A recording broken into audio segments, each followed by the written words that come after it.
self. So why keep imagining and pretending and building concepts? Because one tiny concept, that feeling I exist, stay with that. Like Nisargadatta Maharaj says, stay with the I am. That sense of presence, I exist. And that's all. Not I exist as this, and this then adds to this. Once I'm a man, then a man, and I have a job, and I have a son, and I have this, and all these kind of things. And it's just like Nisargadatta Maharaj says all the time, too, that this body can be labeled as father, employee, son, grandfather, driver, all these labels, but it's the same. It's the same one that all these labels are added on to. Take away all these labels of employee, doctor, son, all these sort of things. Take away all the labels and it's just you. And now take away the labels of John and body and all this kind of stuff, and it's just you. You know, Nisargadatta Maharaj says, show me a sample of this you that you believe you are. It's all false.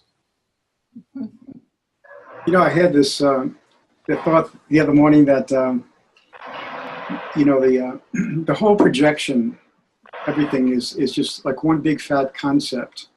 I mean, it's many concepts, but taken together, it's just one huge, massive concept. And, you know, the thought came to me like, the first concept, you know, that I was feeling in that moment is that I'm alive, and I'm afraid to die, and I don't want to die. I'm alive, and I don't want to die. And, you know, that dying can be at many levels. It could be physical death. It could be maybe emotional, you know, just letting go, just dissolving completely that whole kind of like individuality that's there. You know, as you said, it's imaginary, but it's kind of like a, you know, that's what it all is, basically. It's all imagination. It's all conceptual. You know, it's all there is. Because remember, the five elements created this body.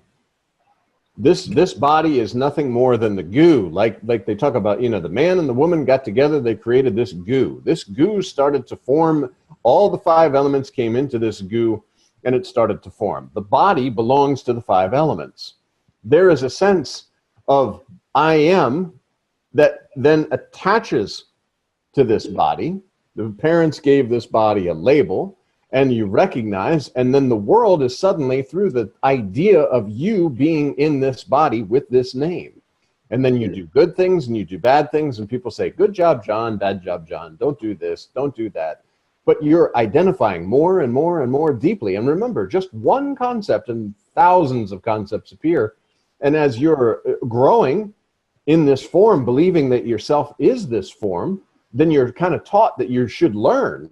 And you go out and you learn and you experience, and new concepts are added, and new and new and new. You go further and further and further away from yourself so that you can experience this idea. But then eventually that all fades away, because you've gone out into the world and you've tried this and you've tried that. No human life can work because it's designed not to. You're designed to find yourself, basically.